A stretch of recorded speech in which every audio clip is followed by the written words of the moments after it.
ప్రియమైన స్నేహితులారా, ప్రభు అయిన యేసుక్రీస్తు వారి శ్రేష్టమైన నామంలో మీకు శుభములు. ఆదికాండం 6వ అధ్యాయము 8వ వచనం చదువుకుంటాం. అయితే నోవహు యెహోవా దృష్టి యందు కృప పొందినవాడాయను. వాస్తవానికి దాని యొక్క బ్యాక్గ్రౌండ్ మనం చూసుకుంటే, ఆ దినాల్లో మనుషులందరూ కూడా దేవునికి విసుగును పుట్టించారు. వారి అక్రమ క్రియల చేత దేవుడు సంతాపపడేలా చేశారు. మనకు తెలుసు, జలప్రళయం ముందు మనుషుల యొక్క ప్రవర్తన మితిమీరిపోయిన కారణం చేత వాళ్లను చేసినందుకు దేవుడు సంతాపము నొంది హృదయంలో నొచ్చుకున్నాడు అని 6వ వచనంలో చదువుతాం. అయితే వీటన్నిటి మధ్యలో ఒక్క వ్యక్తి మాత్రం దేవుని కృపను పొందే స్థాయిలో తానున్నాడు అనే విషయాన్ని మనకి 8వ వచనం చెప్తాము. అంటే లోకమంతా కూడా దేవుని ఉగ్రత పాలైతే 8వ వచనంలో రాయబడిన ఈ వ్యక్తి మాత్రం కృపను పొందుకున్నాడు, లేక దేవుని దృష్టి యందు కృప పొందిన వాడాయను అనే మాట చాలా ప్రత్యేకమైనదిగా మనకు కనిపిస్తుంది. వాస్తవానికి అసలు కృప అంటే ఏంటి? What is the definition of grace? Grace, కృప అంటే దాని నిర్వచనం ఏంటి అంటే అన్మెరిటెడ్ ఫేవర్ ఆఫ్ గాడ్ అంటారు. దేవుడు ఒక అయోగ్యుని పైన చూపించే అనుగ్రహాన్ని కృప అంటారు. గుర్తించండి, ఇక్కడ కృపను గూర్చి కొన్ని వచనాలు ఎలాంటిది దేవుడు మన పట్ల చూపించే కృప అనేది మనం చూస్తే 36వ అధ్యాయం 5వ వచనంలో యెహోవా నీ కృప ఆకాశమునంటుచున్నది అంటాడు కీర్తనకారుడు. ఆకాశమునంటుతున్నది అంటే అంత ఉన్నతమైనది అని గుర్తించండి. ఇదే అర్థాన్ని ఇస్తూ ఇంకొక చోట కూడా దేవుని కృప మనుషుల పట్ల ఎట్లా ఉంటుంది అనేది 103వ కీర్తనలో రాయబడతా వచ్చింది. 103వ కీర్తన 11వ వచనంలో భూమి కంటే ఆకాశం ఎంత ఉన్నతంగా ఉన్నదో ఆయన యందు భయభక్తులు గలవారి ఎడల ఆయన కృప అంత అధికముగా ఉన్నది అని రాయబడింది. తర్వాత 57వ కీర్తన 9వ వచనంలో కూడా నీ కృప ఆకాశము కంటే ఎత్తైనది అంటాడు. 36వ అధ్యాయం 7వ వచనంలో దేవా నీ కృప ఎంతో అమూల్యమైనది అని కూడా రాయబడతా వచ్చింది. అమూల్యమైనది అంటే మూల్యము కట్టలేనిది, దానికంటూ మేము విలువ కట్టలేమయ్యా, నువ్వు చూపించే కృప అంత అమూల్యమైనది అన్నట్టుగా రాయబడతా వచ్చింది. నిజమే. చాలా సార్లు ఇంకొక మాట కూడా రాయబడతా వచ్చింది. అదేంటంటే దేవుని కృప నిత్యముండును అనే మాటను చాలా పర్యాయాలు చదువుతాం ఈ కీర్తన గ్రంథంలో కానీ అనేక చోట్ల కానీ. దాని గురించి ఒక కీర్తన 136వ కీర్తన మీరు చదువుకుంటే చాలా సార్లు ఉంటుంది, నీ కృప నిత్యముండును, నీ కృప నిత్యముండును అని పదే పదే వచనాలన్నిటిలో మనం చూస్తాం. అక్కడ మనం గ్రహించేది ఏంటంటే దేవుడు మనుషుల పట్ల చూపించే కృప నిత్యము ఉండేది. మరొక మాట 63వ కీర్తన 3వ వచనంలో నీ కృప జీవము కంటే ఉత్తమము అని రాయబడింది. 86వ కీర్తన 13వ వచనంలో ప్రభువా నా దేవా నా ఎడల నీవు చూపిన కృప అధికమైనది. దేవుని యొక్క కృపను మనం అర్థం చేసుకోవడానికి ఒక్క మాటలో చెప్పాలంటే అయోగ్యులమైన మన పట్ల దేవుడు అపరిమితంగా తన అనుగ్రహాన్ని చూపించి మన ఎడల తన కృపను వెల్లడిపరుస్తూ వచ్చాడు. సరే, ఒక వ్యక్తి జీవితంలో కృప చేసే కార్యం ఏంటి అంటే ఎఫెసీ పత్రిక 2:5 కృప చేత మీరేమయ్యారు? రక్షింపబడి ఉన్నారు. ఈ మాట గమనించండి. మనం వాస్తవానికి దేవుని కృపను పొందుకోవడానికి అర్హులమా అంటే కాదు. ఆ వచనంలో చాలా క్లియర్ గా రాయబడింది, మనం ఉగ్రతకు పాత్రులం. ఆ ఉగ్రత పాత్రులమైనటువంటి మనం దేవుడు కరుణా సంపన్నుడై ఉండి మనల్ని ఆ ఉగ్రతలోనికి నడిపించలేదు, కానీ మన పట్ల కృపను చూపించి మనల్ని బ్రతికించాడు, మనల్ని రక్షించాడు అని వాక్యం చెప్తాం. మిమ్మల్ని నన్ను రక్షించింది దేవుని కృప, అంతేగాని మన క్రియలు కాదు. 8వ వచనం మనం ఒకసారి చదువుకుంటే అర్థమవుతుంది. అక్కడే 8వ వచనం నేను చదువుతున్నాను చూడండి.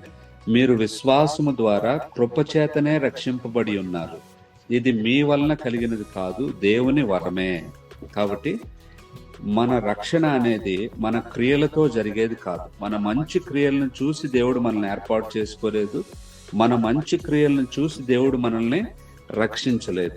మనల్ని దేవుడు పాపాత్ములుగా ఉండగానే, దేవునికి దూరస్తులుగా ఉండగానే, శత్రువులుగా ఉండగానే మన పట్ల తన అపరిమితమైన ప్రేమను చూపించి మన కోసం ప్రాణం పెట్టి మనల్ని బ్రతికించాడు. ఈ సత్యాన్ని మనం గుర్తిస్తాం. కాబట్టి కృప చేత ఒక వ్యక్తి పొందేది ఏంటి అంటే గొప్ప రక్షణ. యోహాను సువార్త 6:65. మరియు ఆయన తండ్రి చేత వానికి కృప అనుగ్రహింపబడకుంటే ఎవడును నా యొద్దకు రాలేడని ఈ హేతువును బట్టి మీతో చెప్పితిని. కాబట్టి ప్రభువు దగ్గరికి రావాలి అన్నా, ప్రభువు అనుగ్రహించే రక్షణ పొందుకోవాలన్నా ఆయన కృప మనకిస్తే తప్ప అది జరగదు. అదనమాట. కాబట్టి రక్షించబడడానికి మన యోగ్యతలేవి కారణం కాదు. మనం యోగ్యులము అనిపించుకోవడానికి ఎవ్వరికి కూడా అర్హత లేదు. అందుకోసమే ఎవడు అతిశయపడ వీలు లేదు అని వాక్యం చెప్తుంది. మనం మంచి వాళ్ళమని దేవుడు మనల్ని ఏర్పాటు చేసుకోలేదు. మంచి వాళ్ళమని మన కోసం రక్తం చిందించలేదు. మంచి వాళ్ళమని మన కోసం ప్రాణం పెట్టలేదు. మనం అయోగ్యులుగా అపాత్రులుగా ఉన్నప్పుడే తన మహాకృపను మన పట్ల చూపించాడు. కృప చేతనే మనకు పాప క్షమాపణ, రక్షణ కలుగుతుంది. రోమాపత్రిక 3:24 చదువుదాం ఒకసారి. కాబట్టి నమ్మువారు ఆయన కృపచేతనే. కాబట్టి నమ్మువారు, మనం నమ్మితే చాలు. ఏమని నమ్మాలి? యేసు ప్రభు నా పాపముల కొరకు రక్తం కార్చి చనిపోయి తిరిగి లేచాడు. నేను అనుభవించవలసిన శిక్ష నా ప్రభు అనుభవించాడు. ఆయన శిలువ కార్యం ద్వారా నన్ను ఉచితంగా నీతిమంతుడిగా తీరుస్తాడు అని నమ్మితే చాలు. నమ్మువారు ఆయన కృపచేతనే క్రీస్తు యేసునందలి విమోచనం ద్వారా ఉచితముగా నీతిమంతులని తీర్చబడుతున్నారు. కాబట్టి ఉచితంగా మనల్ని నీతిగా తీర్చేది దేవుడిచ్చే కృపనే, క్రియలు కాదు. ఈ సత్యాన్ని మనం గుర్తుపెట్టుకుందాం. తర్వాత కృప ద్వారా మనకి రక్షణ. కృప ద్వారానే మన పాపములకు క్షమాపణ మనం అనుగ్రహించబట్టాన్ని చూస్తాం. అంతేకాదు, దైనందిత జీవితాన్ని జీవించడానికి కూడా మనకి కృప చాలా అవసరం. మన జీవితంలో ప్రతిరోజు మనం బ్రతకాలి అంటే మనకి కృప చాలా అవసరం. దీని గురించి పరిశుద్ధ లేఖనాల్లో ఒకసారి కీర్తన గ్రంథం 91వ కీర్తన మనం చదువుదాం. కీర్తనల గ్రంథం 90:14. ఉదయమున నీ కృపతో మమ్మనేంచి తృప్తిపరచు. ఓ దేవా, ఉదయాన్నే నీ కృపతో మమ్మను తృప్తిపరచు. మీరు గమనిస్తే దేవుడు అంట మనకి కృప ప్రతి ఉదయాన్న అనుగ్రహిస్తాడంట. అంటే ఈ కృప ఏంటి? మనం ఇందాక చూసుకున్న కృప ఏమో రక్షణ. అంటే ఒక వ్యక్తి మీద అనుగ్రహాన్ని చూపించి అతని పాప స్థితి కలిగి ఉన్నప్పటికీ కూడా దేవుడు అతన్ని కరుణించి చేర్చుకోవడం అక్కడ కృపగా మనం చూస్తున్నాం.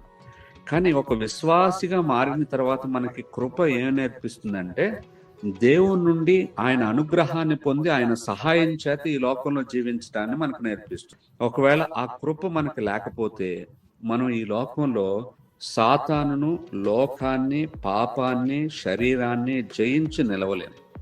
కాబట్టి దేవుడు ప్రతి ఒక్కరికి కూడా తన కృపనిస్తాడు. సూర్యుడు ఉదయాన్నే ఉదయించి ఎలా అయితే తన కిరణాలను ప్రసరింపచేసి లోకానికి వెలుగునిచ్చి ఆ వెలుగు ద్వారా జీవము, ఆరోగ్యము ఇస్తున్నాడో, అట్లాగే మన నీతి సూర్యుడు కూడా ప్రతి ఉదయాన్న తను ఆశ్రయించే బిడ్డలందరికీ కూడా కృపనిస్తాడు. అందుకోసమే ఉదయమున నీ కృపతో మమ్మను తృప్తిపరచుము అని దైవజనుడైన మోషే చేసిన ప్రార్థనలో ఆయన ప్రస్తావిస్తున్నాడు. ఇంకొక మాట కూడా చదువుకుందాం. కీర్తనలు 42:8. అయినను పగటి వేళ యెహోవా తన కృప కలుగ ఆజ్ఞాపించును. అంటే కృప కలగాలని ఎప్పుడు ఆజ్ఞాపిస్తాడంటే పగటి వేళ. అంటే దాని అర్థం ఏంటి? ఉదయాన దేవుడు ఆ దినమంతటికి కావలసినటువంటి కృప మనకు అనుగ్రహిస్తాడు. దేవుని కృప ప్రతి ఉదయాన్న మనకు అనుగ్రహించబడుతుంది. ఆ కృప చేత మనకు అనుగ్రహించబడే సహాయం ద్వారానే మనం ఈ లోకంలో జీవించగలం. దానికి ఉదాహరణగా ఒక చిన్న ఎగ్జాంపుల్ బైబిల్లో ఉండి ఫిలిప్పీలకు రాయబడిన పత్రిక 2:13. ఇక్కడ కృప అనే మాట మనకు రాకపోయినా ఒక విషయాన్ని గుర్తుపెట్టుకుంటాం. ప్రతిరోజు నేను ఇలా ఉండాలి, నేను ఇలా జీవించాలి, నేను ఇలా ప్రవర్తించాలి అని మనం అనుకోగానే మన జీవితంలో దాన్ని చేయలేం. ఎందుకు చేయలేమంటే దేవుని వాక్యం చెప్తుంది. అపోస్తలుడైన పౌలే అంటున్నాడు. ఫిలిప్పీలకు ఈ పత్రిక రాసిన పౌలే, ఆయనే రోమీలకు రాస్తూ 7వ అధ్యాయంలో నేనేమి చేయవలనని కోరుతున్నానో అది నేను చేయలేకపోతున్నాను, అయ్యో నేను ఎంత దౌర్భాగ్యుణ్ణి అన్నాడు. అదే వ్యక్తి ఇక్కడ ఏమంటున్నాడంటే ఇచ్చయించుటకు కార్యసిద్ధి కలుగు చేసుకోవడానికి, అంటే ఒక విషయాన్ని నేను చేయాలి అనుకోవడానికి, అది చేసి దాన్ని ఫినిష్ చేయడానికి కూడా నాలో ఆ కార్యసిద్ధి కలగజేయడానికే నాలో కార్యం చేసేది దేవుడే. అది ఎలాగూ అంటే తన కృపను నాకు అపరిమితంగా అనుగ్రహించడం ద్వారా. కాబట్టి ప్రతిదినం ప్రభు పాదాల దగ్గరికి వెళ్ళి, ప్రభువా ఈ దినమంతటి కొరకు కావలసిన కృపను నాకు ఇవ్వయ్యా అని ఎవరైతే ప్రార్థిస్తారో, ఆ దినమంతట్లో మనం ఎదుర్కొనే శోధనలో, మనం ఎదుర్కొనే ఛాలెంజెస్ చాలా ఉంటాయి. వాటన్నిటిలో దేవుని బిడ్డలుగా చక్కని జీవితాన్ని జీవించి ప్రభువును మహింపరచడానికి కావలసిన ఆ శక్తిని దేవుడు మనలో నింపుతాడు. అది కాబట్టి కృప ద్వారా రక్షణ, కృప ద్వారా దైనందిత జీవితంలో దేవుని శక్తిని పొందుకుంటూ మనం ముందుకు సాగుతాము. గుర్తించండి, కృప మన శరీర బలహీనతల్లో కూడా మనకు బలాన్ని ఇస్తుంది. చూడండి, కొరింథీయులకు రాయబడిన పత్రికలో అపోస్తలుడైన పౌలు చేసినటువంటి చెప్తున్నటువంటి ఒక విషయం మనందరికీ చాలా పరిచయం. 2 కొరింథియన్స్ 2వ కొరింథీయులకు రాయబడిన పత్రిక 12వ అధ్యాయం 9వ వచనం. 12:9 చదవండి. నా కృప నీకు చాలును, బలహీనతల యందు నా శక్తి పరిపూర్ణమగున అగుచున్నది ఆయన నాతో చెప్పిను. క్రీస్తు శక్తి నా మీద నిలిచియుండు నిమిత్తం విశేషముగా నా బలహీనతల యందే నేను బహు సంతోషముగా అతిశయపడుతున్నా. చూడండి, ఇక్కడ పౌలు గారు చెప్తున్న దీని బ్యాక్గ్రౌండ్, దీని యొక్క వెనుక చరిత్ర ఏంటంటే, తనకున్నటువంటి బలహీనత, దాన్ని ముళ్ళు అని పేర్కొన్నాడు. దాని గురించి ప్రభువును వేడుకున్నాడు, అయ్యా ఇది నా దగ్గర నుండి తీసేయి అని చెప్పి. అయితే దేవుడు అన్నాడు, నా కృప నీకు చాలును అని వాగ్దానం ఇచ్చాడు. బలహీనత యందు నా శక్తి పరిపూర్ణమగుచున్నది అని చెప్పాడు. అలా చెప్పగానే ఈయన అప్పటి నుండి ఒకటి చేయడం ప్రారంభించాడు. అదేంటంటే, బలహీనతలు ఎప్పుడు ఎక్కువ ఉంటాయో అప్పుడే బహు సంతోషంగా అతిశయపడుతూ వచ్చాడండి. ఎందుకంటే బలహీనతలో దేవుని శక్తిని తాను అనుభవిస్తున్నాడు. గుర్తించండి, ఎట్లా వస్తుంది ఆ శక్తి? దేవుని కృప ద్వారా. కాబట్టి కృప ఈ లోకంలో శోధనలు ఎదుర్కోవడమే కాదు, రోగంతో, వ్యాధి బాధలతో, బలహీనతలతో ఉన్న వారిని బలపరచడానికి కూడా ఈ కృప దేవుడు మన పట్ల ప్రసరింపజేస్తాడు. గుర్తించండి. కాబట్టి ఈ 12వ అధ్యాయంలో మనం చూస్తాం ఏంటంటే, దేవుడు తన కృప ద్వారా మనకు బలాన్ని అనుగ్రహిస్తాడు. ఇంతేకాదు, కృప దేవుణ్ణి సేవించడంలో కూడా కావలసిన సామర్థ్యాన్ని మనకు అనుగ్రహిస్తుంది. 15వ అధ్యాయం 1 కొరింథీ పత్రిక ఒకసారి చూడండి. 1 కొరింథియన్స్ చాప్టర్ 15. మనం అందరం కూడా సేవకులమే. రక్షణ పొందిన ప్రతి ఒక్కరూ కూడా ప్రభువును సేవించాల్సిన అవసరత కలిగి ఉన్నారు. గుర్తించండి, ఎవరు కూడా మేము విశ్వాసులము అని ఇలా భేదాభిప్రాయాలు కలిగి ఉండకూడదు. మనం రక్షణ పొందాము అంటే దేవుడు మన పట్ల ఒక ఉద్దేశాన్ని కలిగి ఉన్నాడు. ఆ ఉద్దేశం ఏంటి అంటే, మనం అందరం కూడా ప్రభువును సేవించాలి, ఆయన సాక్షులుగా జీవించాలి.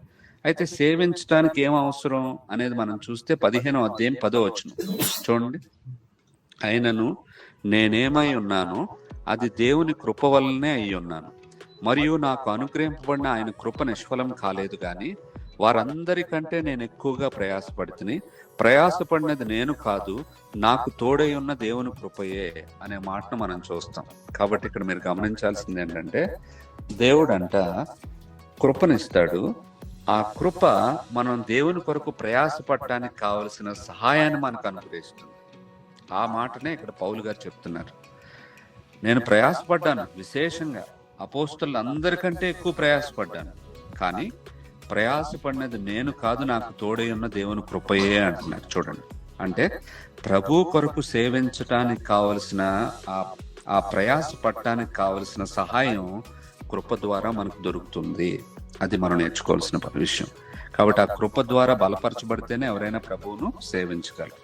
సరే, ఇంకా కృప ద్వారా ఏం కలుగుతుంది మనకి అని మనం గమనిస్తే, 1 కొరింథీయులకు రాయబడిన పత్రికలోనే 12వ అధ్యాయానికి రండి ఒకసారి. ఇక్కడ ప్రభు సెలవిస్తున్నాడు. 4వ వచనం చదువుతున్నాను చూడండి. కృపావరములు నానా విధములుగా ఉన్నవి గాని ఆత్మ ఒక్కడే. ఇక్కడ మీరు గమనిస్తే కృపా వరములు అనే వాటికి పేర్లు పెట్టబడింది. ఆయనను వీటన్నిటినీ ఆ ఆత్మ ఒక్కడే తన చిత్తము చొప్పున ప్రతివానికి ప్రత్యేకముగా పంచి ఇచ్చుచు కార్యసిద్ధి కలుగు చేయుచున్నాడు. దేవుణ్ణి సేవించడానికి, దేవుని యొక్క సంఘంలో అనేక రీతులుగా పరిచర్యలు చేయడానికి ప్రతి వ్యక్తిని కూడా దేవుడు తన కృపా వరముల చేత నింపుతున్నాడు. గుర్తించండి, వీటికి వరములు అని పేరు. వాస్తవానికి ఆ వరములు కృప చేతనే అనుగ్రహిస్తాడు దేవుడు. అందుకోసమే 11వ వచనం చాలా చక్కగా ఉన్నాను. ఇది ఎవరో ఒక మనిషి ఇచ్చేది కాదు, ఆత్మదేవుడు తన చిత్తము చొప్పున ప్రతివానికి ప్రత్యేకంగా పంచి ఇచ్చి సంఘంలో కార్యసిద్ధి కలుగు చేస్తాడు. గుర్తించండి, అందుకోసం వీటికి పేరు పెట్టారు కృపావరములు. ఈ కృపావరములు అనేవి కృప ద్వారానే మనకు అనుగ్రహించబడుతున్నాయి. ఇవేవో మనం చాలా గొప్పవాళ్ళమని, చాలా ప్రయాసపడిపోతున్నామని ఇలా కాదు. అసలు కృప అనే పేరు వచ్చిందంటేనే మనం అర్థం చేసుకోవాలి ఏంటంటే, ఉచితంగా ఆయన ఇస్తున్నాడు, తన ఇష్టము చొప్పున ఇస్తున్నాడు తప్ప మనకున్నటువంటి చాలా గొప్ప భక్తిని బట్టి ఇచ్చేదేమీ కాదు అనేది మనకు అర్థమవుతుంది. కాబట్టి కృప చేత దేవుడు నాకు కృప వరాలను కూడా ఇస్తున్నాడు, ఆయన సంఘంలో ఆయన్ని సేవించడానికి. గుర్తించండి, కొన్నిసార్లు వీటన్నిటి గుండా మనం వెళుతున్నప్పుడు మన హృదయాన్ని, మన యొక్క మనస్సును టార్గెట్ చేస్తాడు సాతాను. పూర్తి కాలపు సేవలో ఉన్న వారిని అయితేనేమి, మీ వలె ఉద్యోగరీత్యా పనులు చేసుకుంటూ మిగతా సమయాన్ని పార్ట్ టైం సర్వెంట్స్గా ప్రభు కొరకు శిష్యులుగా పనిచేస్తున్న వారినేమి, అందరినీ టార్గెట్ చేసే సాతాను ఎక్కడ అంటే మనస్సులను శోధిస్తాడు, కృంగజేస్తాడు. గుర్తించండి, మనం కృంగిపోయినప్పుడు బలహీనం అయిపోతాం. అయితే అలాంటి సమయాల్లో కూడా దేవుడు ఏం చేస్తాడంటే తన కృపను మనకు అనుగ్రహిస్తాడంట. ఎక్కడ రాయబడి ఉంది? కీర్తన గ్రంథం 94వ కీర్తనకు ఒకసారి వెళదాం రండి. ఒకసారి కీర్తన గ్రంథం 94వ కీర్తన ఒకసారి 18వ వచనం చదువుదాం. 94:18. నా కాలు జారెనని నేను అనుకొనగా యెహోవా నీ కృప నన్ను బలపరుచుచున్నది. గమనించండి, నా కాలు జారినని నేను అనుకొనగా అంటే ఈ వ్యక్తికి ఏమైంది? కాలు జారిపోయింది. కాలు జారడం అంటే అర్థం ఏంటి? సాధారణంగా మన భాషలో మనకు అర్థమైపోతుంది. ఎప్పుడైనా ఒక శోధనకి మనం లొంగిపోయి మనం పొరపాటు చేసినప్పుడు సాతాను మన దగ్గరికి వచ్చి, ఇక నీకు పని అయిపోయింది, నువ్వు కాలు జారావు అంటే నువ్వు శోధనలో ఓడిపోయావు, పతనం అయిపోయావు, ఆత్మీయంగా నువ్వు పడిపోయావు అని చెప్పి మనతో చెప్తా ఉంటాడు మన చెవుల్లో. సాధారణంగా మీరు గుర్తించాలి ఏంటంటే, సాతాను యొక్క లక్ష్యం వేరు, దేవుని యొక్క లక్ష్యం వేరు. సాతాను యొక్క మనసు వేరు, దేవుని యొక్క మనసు వేరు. దేవుడు మనల్ని చూసే విధానం వేరు. గుర్తించండి, దేవుడు ప్రేమామయుడు. ఆ ప్రేమ నీ బలహీనతల కంటే గొప్పది. ఆ ప్రేమ నువ్వెవరో జ్ఞాపకం చేసుకుంటుంది, నిన్ను విడిచిపెట్టకుండా కృపను నీకు అనుగ్రహిస్తుంది. దేవుడు ఏమంటాడంటే, మన తప్పిదాన్ని మనకు చూపించినప్పటికీ కూడా ఆయన ఉద్దేశం ఏంటంటే మనల్ని మార్పు చెందించి మంచి వ్యక్తులుగా మార్చడానికే కానీ ఆ తప్పిదాన్ని జ్ఞాపకం చేసుకుని కృంగజేయడానికి మాత్రం కాదు. దేవుని వాక్యం ఎలా చెప్పబడుతుందంటే చూడండి ఒకసారి, 103వ కీర్తనలో 13-14 వచనాలు మనం చూద్దాం. తండ్రి తన కుమారుల ఎడ్ల జాలిపడినట్లు యెహోవా తన యందు భయభక్తులు గలవారి ఎడ్ల జాలిపడును. మనము నిర్మింపబడిన రీతి ఆయనకు తెలిసే ఉన్నది, మనం మంటివారమని ఆయన జ్ఞాపకం చేసుకొనిచున్నాడు అని రాయబడి. కాబట్టి ఆయన కృప చేత మనల్ని ఏం చేస్తాడు? బలపరుస్తాడు. గమనించండి, నా కాలు జారినని నేను అనుకొనగా అంటే కాలు జారింది, అయినప్పటికీ ఆయన కృప ఏం చేసిందంటే బలపరిచింది. ఎప్పుడైతే మనం పశ్చాత్తాపడయ్యా, నేను తప్పిపోయానయ్యా, ఈ స్థితిలో దయచేసి నన్ను కరుణించయ్యా అని ఎవరైతే ఆయన ఆశ్రయిస్తారో వాళ్ళని దేవుడు విడిచిపెట్టడు, కృపనిస్తాడు. ఉదాహరణకి పేతురు గారి జీవితాన్ని చూడొచ్చు.